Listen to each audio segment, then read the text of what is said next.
exciting in the game, cause see the boxing voice.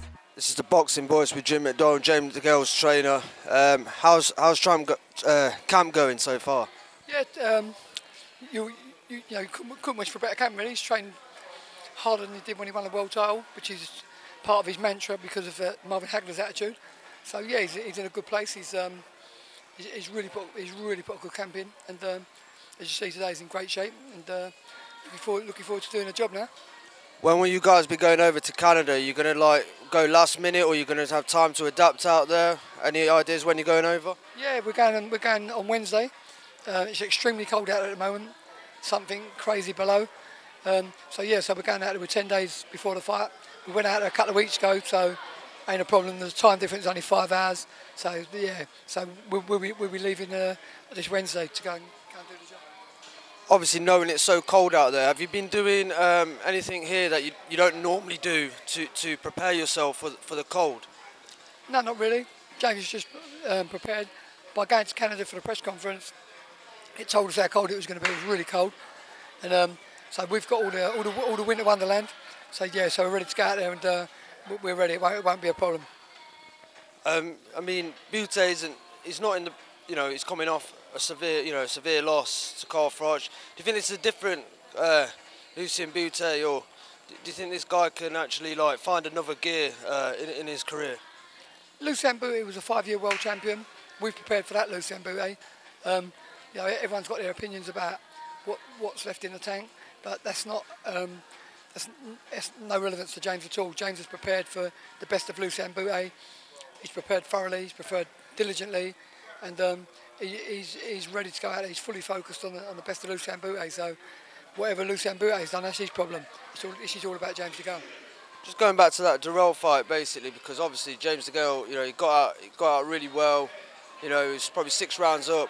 Then towards the end of the fight, in the middle of the fight, a lot of people watching at home on TV, it's different when you watch it on TV, but a lot of people thought Degale might have, he might have, blown it, kind of. I mean, what was going through your mind when watching that fight at ringside? I mean, what were you thinking? You've got to address situations when they happen, and I addressed it when it was happening, because I don't know if you've seen the speech between before the 11th and 12th round, but what you said, I said. That basically, listen, we're in America, these rounds which are close, I said, you're up, but you've got to win these last 2 rounds. So yeah, so it was a concern. But the thing is with James, it's not a new thing, it's something from when he was a 10-year-old kid at school. Concentration something we work on. We've been doing concentration drills for this fight, and I think you'll see it against Bute, that side of James has developed just in the things we've been doing in prep for this one. So a good point, really good point, something that I took on board as well. James has took on board, and you've got to learn from everything that's put in front of you, every fight, every situation, and James has certainly learned from that. And you'll see in this fight the difference in the mind games. Do you think after this, obviously, if you look further to the future, he's in a very stacked division. Any ideas of where James could go this time next year? I mean, will it be a big domestic fight with George Groves, Carl Froch, or do you expect maybe James, because he's with Al Heyman now, to fight overseas?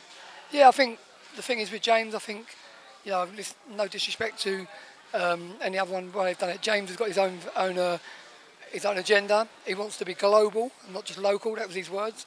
And he wants to box he wants to box at the Emirates in England. So he's a big Arsenal fan, and he'd love to do that in a big fight, domestic fight against whoever. There's a lot of good names out there. There's Martin Murray fighting for a world title. There's Carl Froch. There's George Groves, as you mentioned.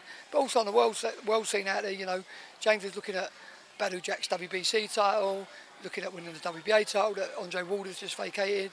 So, he's looking at unification, and he'll go where the fights are. But, Madison Square Gardens in New York's another place to tick off. Vegas, the Emirates. So, yeah, it's just an exciting time for James, and enjoy the ride, basically. Okay, thank you, Jim. Cheers, mate. Thank you very much.